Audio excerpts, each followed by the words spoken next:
When you conceded that first goal, do you think it was going to be one of those? Well, I think when you first and foremost, I don't think there's any doubt it was certainly one of the freakiest goals I've ever seen in football, but it was. And young Adam Bogdan, who'd come in, I thought was terrific for us, and he was in a good position at the 6-yard line. But I think we'd seen all night when particularly going down to that end, when the ball was hitting the turf, it was gathering pace with the wind and it flew up high into the net.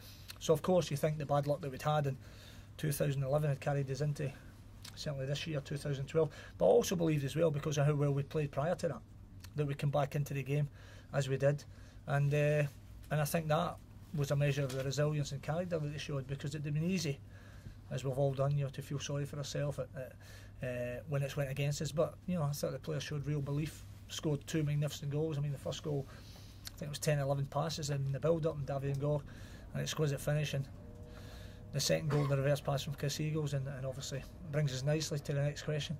And Gary Cahill rifles it in the corner, showing that he's focused and everything else that goes with it. So I don't think anybody here tonight, even as freakish a goal as it was, could deny that Bolton Wanderers were certainly worthy of the 3 points tonight.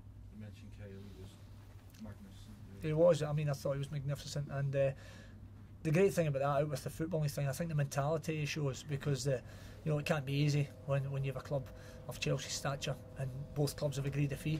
And to be fair to Chelsea, I mean, I think they've respected the fact that we had a huge game for us tonight, and they've not then had further dialogue. I would expect that they will, possibly in the next couple of days. But while that continues to be the case, Gary shows tremendous mental character, tremendous desire for Bolton Wanderers, because he knows, as we know how good a player he's been for the club, how good the club have been for him, and that's what you've got. That's why, as I said before, he'll play at the highest level for many, many years to come. Do you think that's the last you'll see him? Well, I was asked the question at the Wolves game as well, would that be the last? And again, I can't answer that. All I can tell you is what I know. There's been a lot reported and misreported, I've got to say.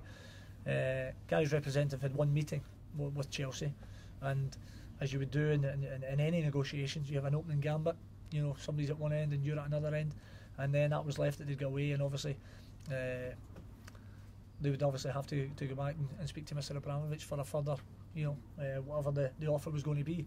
Now, I'm led to believe that he has been away. I don't know where it is, in the world somewhere, and so I think that's where we are, that when Mr. Abramovich sanctions whatever he wants to sanction, then they'll take it from there, and that's really where we are. What does he bring to a club, and what presumably will you be losing if he Mr. Abramovich? No, well, lots of cash. But I mean, what does Gary Cahill? I mean, it's there for everyone to see. Gary Cahill is a centre back. I've said before. I mean, I believe his feet belong to a centre forward, but in terms of to play the position he plays, he's outstanding in the air with his timing. He's got pace to burn. I mean, I can't think of any as quick as the strikers are in the Barclays Premier League that have ever anybody's run him in a 1v1, because he has real pace, and he's young, so he's only going to get better, both for club and the other thing, which is because so patriotic for country, and having established himself in the squad, he's now actually established himself in the team. And obviously, I can understand that playing with an elite club, he would feel that would obviously be an opportunity for him to be an England centre half for many years to come.